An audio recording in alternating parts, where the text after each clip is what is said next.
4 और 5 अप्रैल का JEE mains का एग्जाम तो हो चुका है, लेकिन अगर मैं तुम्हें कहूं कि 6, 8 और 9 तारीख को जिन लोगों के एग्जाम होने वाले हैं वो लोग अपने मार्क्स 30 मार्क्स तक बढ़ा सकते हैं in the JEE Mains exam. यानी कि अगर 70-80 से लेकर 220 मार्क्स तक तुम्हारे घर पर मॉक टेस्ट में आ रहे हैं तो तुम अपने स्कोर को 30 मार्क्स तक बढ़ा सकते हो, that too without studying anything new. तो क्या तुम मुझ पर बिलीव करोगे? I don't think so. तुम लोग उल्टा मुझे गाली देने वाले हो और बोलोगे कि हमारे माथे पे क्या सी लिखा है। मैं कोई गांव से आया हूँ क्या?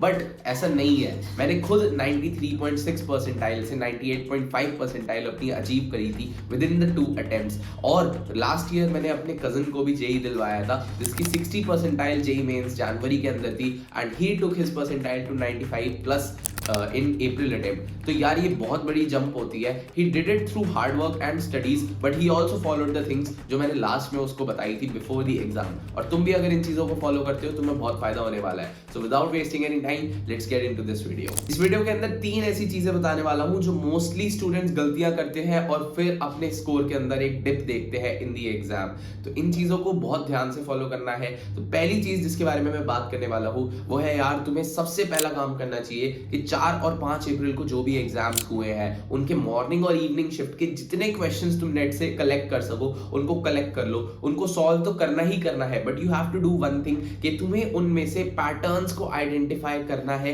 कि किस तरह के क्वेश्चंस आ रहे हैं एंड मैच देम विद 2022 और 2023 के जेईई मेंस के एग्जाम। देखो जेईई मेंस के अंदर इतने सारे शिफ्ट होने लगे हैं, इतने सारे पेपर्स होने लगे हैं। There is a particular set of questions जिसके बाहर क्वेश्चन नहीं आएगा। अगर हमें मोशन का क्वेश्चन आ रहा है, मोशन इन 2D या फिर लेट्स से डायनामिक्स का क्वेश्चन आ रहा है, तो यार there is a particular set of question के उतने में से ही क्वेश्चन आएगा और तुम्हें ही आइडेंटिफाई करना है, पैटर्न क्रिएट करके देखना है कि किस तरह के क्वेश्चंस आ रहे हैं। पास्ट ईयर से मैच करके देखो कि क्या इस तरह के क्वेश्चंस पहले आए थे और उस तरह के सारे क्वेश्चंस को जाकर प्रैक्टिस करो। इससे तुम्हें यह भी पता चल जाएगा कि किस पार्ट से कितनी वेटेज आ रही है एंड एक पर्टिकुलर पैटर्न जेईई फॉलो करता है हर साल। इससे तुम्हें यह भी पता चल जाएगा कि इनऑर्गेनिक, ऑर्गेनिक, फिजिकल किस में से ज्यादा क्वेश्चंस आ रहे हैं, तो तुम उस पार्ट को ज्यादा रिवाइज कर सकते हो बिफोर योर एग्जाम। जो अगला पॉइंट मैं तुम्हें अब बताने वाला हूं that is going to be even more important, but उससे पहले let me tell you about Unacademy RM 2024 which is going to be India's biggest JEE and NEET event, जिसके अंदर आपको मौका मिलेगा उन टॉपर्स से मिलने का जिन्होंने आपकी जिंदगी खुद जी है और आपके जेईई और नीट के एग्जाम में बहुत अच्छे स्कोर लाकर अभी आईआईटीज और बहुत टॉप मेडिकल कॉलेजेस के अंदर अपनी पढ़ाई कर रहे हैं। इनफैक्ट अनअकैडमी इस इवेंट के अंदर 4 ऐसे बड़े रिवील्स करने वाला है जो कि हर जेईई और नीट एस्पिरेंट के लाइफ को चेंज करके रख सकते हैं। तो अगर आपका सपना है जेईई और नीट क्रैक करने का, then you must watch this event live on the Unacademy Spotlight YouTube channel on 7th of April from 1st till 3 PM। मैं खुद भी ये इवेंट देखने वाला हूं क्योंकि इस इवेंट के अंदर नॉट जस्ट पढ़ाई की बातें होंगी बट बहुत सारा एंटरटेनमेंट भी होने वाला है because big Bollywood names like Kartik Aaryan, Karan Johar and Anupam Mittal are going to be there. So I am not gonna miss it. Link is in the description, just click on it and click on notify me ताकि आपको सारी updates with time मिल जाए और आपको बहुत सारी insights मिलने वाली है for your JEE advance exam, your NEET exam, your JEE Mains exam. और अगर आपके कोई छोटे भाई बहन है जो कि जेईई और नीट की तैयारी कर रहे हैं उनको भी ये इवेंट आपको दिखाना चाहिए। 1 से 2 घंटा आप जो इस इवेंट को देने वाले हो बहुत ज्यादा आपके लिए एक बड़ी इन्वेस्टमेंट होने वाला है। आपको बहुत सारी चीजें सीखने के लिए मिलेंगी। सो आई वुड रिक्वेस्ट कि जाकर लिंक पे क्लिक करो और नोटिफाई मी पे क्लिक करो और आप व्हाट्सएप चैनल भी इनका ज्वाइन कर सकते हो जहां पे आपको सारी अपडेट्स मिलती रहेंगी। Now moving on to the next point जो कि बहुत ज्यादा इंपॉर्टेंट है, यानी कि अब 6, 8 और 9 तारीख को जिन भी बच्चों का एग्जाम है उनसे मैं हाथ जोड़कर ये रिक्वेस्ट करूंगा कि प्लीज यार कोई भी मॉक टेस्ट अब मत देना। किसी भी कोचिंग का कितना भी अच्छी क्वालिटी का मॉक टेस्ट हो मत देना अनटिल एंड अनलेस तुम्हें पक्का पता है कि ये वो पेपर है जो तुम्हारी शिफ्ट में आने वाला है। तब तो अगर पेपर लीक हो जाए तो दे देना, कोई बड़ी बात नहीं है। यार जोक्स अपार्ट, लेकिन मॉक टेस्ट अब कोई भी नहीं देना है। ये बात मैं क्यों कह रहा हूँ, पर्सनल एक्सपीरियंस से ये बात कह रहा हूँ। जनवरी के अटेम्प्ट से पहले मैंने ये लालच किया था कि भाई मैं मॉक टेस्ट एग्जाम के एक दिन पहले तक भी देता रहा और इवन मैंने 2 मॉक टेस्ट दिए उस दिन पे। मॉर्निंग में मैंने पेपर दिया तो आई गॉट 150 मार्क्स। तो मैंने सोचा कि यार अब मैं शाम में पेपर दूंगा, मैं उसको इंक्रीज करूंगा, 170 180 करूंगा, बट रादर मेरे 135 मार्क्स आ गए और इस चीज की वजह से मैं बहुत डिमोटिवेट हो गया और मेरे को बहुत ही अजीब एक मेरा माहौल बन गया, दिमाग में भी खराब सा माइंडसेट बन गया था और काफी बुरा लग रहा था कि यार I am not improving, I am going to score less in the exam. और इस चीज की वजह से मेरा जो मूड था वो काफी खराब हो गया, मेरा सेल्फ बिलीव बिलीव कम हो गया, मेरा फेथ कम हो गया इन माय प्रिपरेशन। आपको ये नहीं करना है। You have to go in the exam with a very high mood, with a very high energy, motivation के साथ पेपर में जाना है। एक एग्जाम है जिसकी आपने तैयारी करी है 2 साल, आपके अलावा कौन ही इसको अच्छे से करेगा। इस माइंडसेट के साथ आपको जाना है। ओवर कॉन्फिडेंट बिल्कुल नहीं होना है, अंडर कॉन्फिडेंट बिल्कुल नहीं रहना है,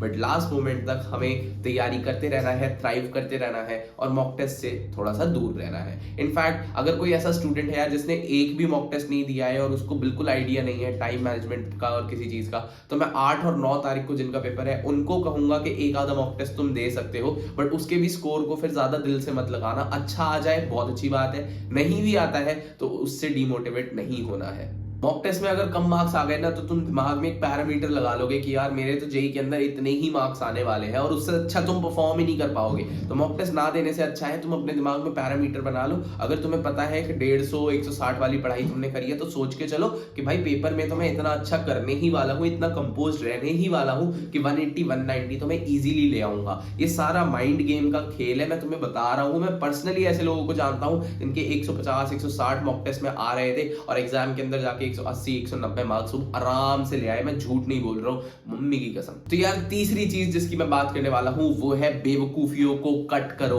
जो बेवकूफियां तुम आखिरी के दिन में कर सकते हो, 50 लोगों की चीजें सुन के, बातें सुन के या अपनी बुद्धि लगा के, उसको प्लीज मत करना। जैसे कि सबसे पहली चीज, स्लीप डिप्राइव रह गए। अगर रात को नींद टाइम से नहीं आई, सोए नहीं, तो एंजाइटी होएगी, पेपर के अंदर नींद आएगी, बहुत ज्यादा दिक्कत होने वाली है, आंखें दर्द करती रहेंगी स्क्रीन के आगे बैठ के। ये वाली गलती मत करना। टाइम से रात को सो जाना। और अगर नींद नहीं आती है तो मेरा एक पर्सनल अच्छा एक्सपीरियंस इस चीज के साथ रहा है। मैं खुद भी सो नहीं पाता था टाइम से, बट इस चीज को मैंने इंप्रूव करने के लिए क्या करा है यार, टाइम से जाकर बेड पर लेट जाओ। अगर रात तक नींद नहीं आती है तो कुछ अच्छा खाकर फिर से जाके लेट के सोने की कोशिश करो। खाने के बाद नींद आने के चांसेस ज्यादा हो जाते हैं। दूसरी चीज जिसका तुम्हें ध्यान रखना है भाई, कोई भी मोटिवेशनल सॉन्ग्स ये वो मत सुन लेना। कर हर मैदान फतेह और चक दे आज फट्टे चक लैंड दे, फट्टे तुम्हारे चक जाएंगे, मैं बता रहा हूँ। ये सब गलती मत करना। ये सब गलती पर्सनली करी थी जनवरी में अटेम्प्ट से पहले। ये सारे गाने तुम्हारे दिमाग में पेपर के टाइम बजते रहेंगे और जो फॉर्मूले तुम्हें याद आने चाहिए मैथ्स के और फिजिक्स के वो नहीं आएंगे। बेसिक कॉन्सेप्ट्स जो तुम घर से पढ़ के आए हो वो भी नहीं आएंगे। और भाई अपने दिमाग को ज्यादा रिलैक्स करने की तरफ मत जाना। मैंने ये गलती करी थी ये सोच के कि अब तैयारी तो हो चुकी है, सब कुछ हो चुका है। पेपर से एक दिन पहले मैं बाहर चला गया खाने पीने और मैं उस मोड से बाहर आ गया अपनी प्रिपरेशन के। जब तक एग्जाम नहीं हो जाता है तुम्हारे जूते कसे रहने चाहिए, उस रेस के लिए तुम तैयार रहने चाहिए हो। और यार बिल्कुल भी माइंड को इतना ज्यादा फ्री नहीं करना है। रिलैक्स करने के लिए भाई शांति से लेट जाओ, शांति से बैठ जाओ, कोई अच्छा सा प्यारा सा भजन सुन लो भगवान का। मैं कहूंगा इस मोमेंट पे भजन भी मत सुनो क्योंकि वो भी म्यूजिक है, गाने हैं, लिरिक्स चलेंगे दिमाग में। तुम बैठ के खुद से कोई भजन गा लो अगर तुम्हें ज्यादा रिलैक्स करने का मन कर रहा है। योगा कर लो या कोई वर्कआउट कर लो, इससे ज्यादा मैं कुछ नहीं कहने वाला हूँ। बट इन चीजों को यार फॉलो कर लेना। मैं डेफिनेटली कह सकता हूँ कि तुम्हारे एग्जाम के अंदर मार्क्स बढ़ेंगे ही बढ़ेंगे। जो भी मॉक टेस्ट में तुम्हारे मार्क्स आ रहे हैं, काम और कंपोज रहो। और एक आखिरी चीज जिसके लिए मैं तुम्हें जरूर कहूंगा, सबसे अच्छा चीज बता रहा हूं तुम्हारे टाइम बचाने के लिए, पेपर में अगर कोई सवाल पढ़ते ही ना समझ आए उसको छोड़ देना। इस चीज को प्लीज यहाँ पे इम्प्रिंट कर लो। पेपर में कोई सवाल पढ़ते ही ना समझ आए उसको छोड़ दो। मार्क फॉर रिविजन या मार्क फॉर रिविजिट कर दो और आगे चले जाओ। प्लीज मैं हाथ जोड़ के तुमसे रिक्वेस्ट कर रहा हूँ। टाइम देखना कितनी आसानी से मैनेज होने वाला है और तुम सारे क्वेश्चंस अच्छे से करके आओगे जो कि तुम्हें आते होंगे पेपर के अंदर। आखिरी क्वेश्चन तक तुम अटेम्प्ट करके आओगे। तो इसी चीज के साथ all the best to everyone. I hope यार नवरात्रि स्टार्ट होने वाले हैं। माता तुम सबको यार बहुत अच्छा स्कोर दे। माता सरस्वती की तुम्हारे ऊपर कृपा हो और बहुत अच्छा तुम स्कोर लेकर आओ। And that's it from my side. मेरे ख्याल से ये चीजें तुम्हें बहुत ज्यादा हेल्प करने वाली हैं। सो चलो ठीक है, फिर इसके साथ चलते हैं। See you soon and all the best.